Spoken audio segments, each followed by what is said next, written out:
नमस्कार प्रिय दर्शक बंधु केमन आছেন आशा करी सबाई भालो आছেন। आज के आपनादेर जन्य आबार एकटी नतून खबर निये एसेछि ता हलो राज्ये तृतीय और चतुर्थ श्रेणीर प्राय 12,000 कर्मी नियोगे तत्पर एसएससी। स्टाफ सिलेक्शन कमिशनेर अर्थात एसएससी चेयरमैन पद पूरण होतेई सरकारी अफिसे स्थायी कर्मी नियोगेर ब्यापारे प्रशासनिक तत्परता शुरू होयेछे। एसएससिर माध्यमे सी एवं डी ग्रुपे ए बछरेर मध्य कर्मी नियोग प्रक्रिया शुरू करार परिकल्पना नेওয়া হয়েছে।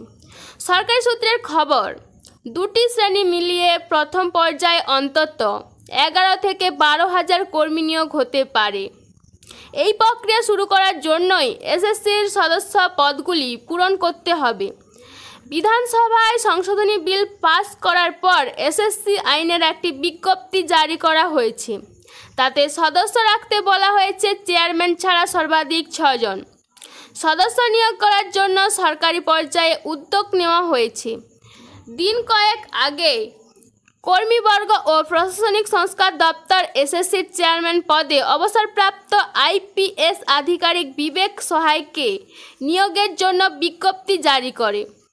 2011 সালে মাটি মানুষের সরকার আসার পর স্টাফ সিলেকশন কমিশন গঠিত হয়। পাবলিক সার্ভিস কমিশনের মাধ্যমে সরকারি দপ্তরে কর্মী নিয়োগে দেরি হচ্ছিল, তাই কর্মী নিয়োগে গতি বৃদ্ধির জন্যই গড়া হয়েছিল এসএসসি। একজন অবসরপ্রাপ্ত আইএএস অফিসারকে এসএসসির চেয়ারম্যান করা হয়।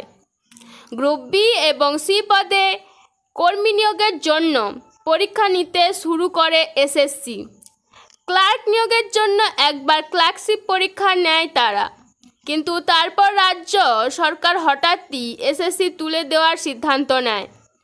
ক্লার্ক নিয়োগের দায়িত্ব ফের দেওয়া হয় পিএসসিকে।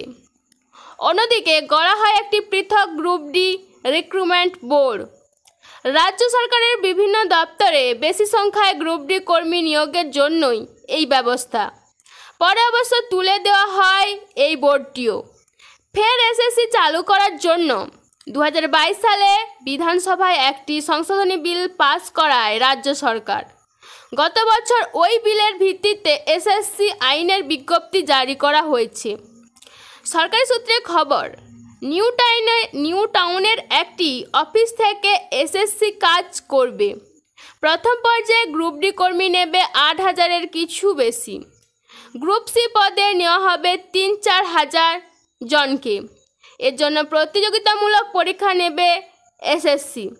সম্প্রতি রাজ্য সরকার বিভিন্ন দপ্তরে সি ও ডি গ্রুপের জন্য কয়েকশো নতুন পদ সৃষ্টি করেছে, সেগুলিও পূরণ করবে এসএসসি। গ্রুপ সিতে মূলত লোয়ার ডিভিশন অ্যাসিস্ট্যান্ট বা এলডিএ নিয়োগ করা হবে। পরীক্ষা পদ্ধতি কী রকম হবে তার একটি প্রাথমিক খসড়া তৈরি হয়ে গিয়েছে, সেটি চূড়ান্ত হবে শীঘ্রই। লিখিত পরীক্ষা ও ইন্টারভিউ এর ভিত্তিতে চূড়ান্ত সফল প্রার্থীদের বাছাই করা হবে।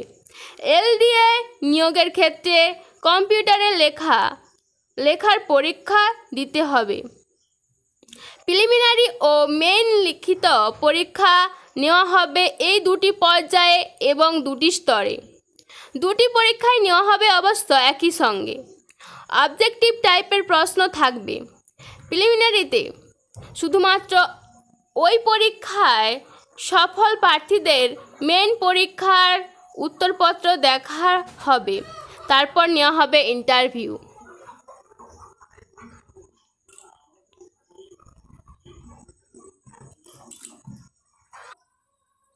তো বন্ধুরা, আমার ভিডিওটি ভালো লেগে থাকলে ভিডিওটি লাইক, শেয়ার এবং সাবস্ক্রাইব করতে ভুলবেন না। নমস্কার।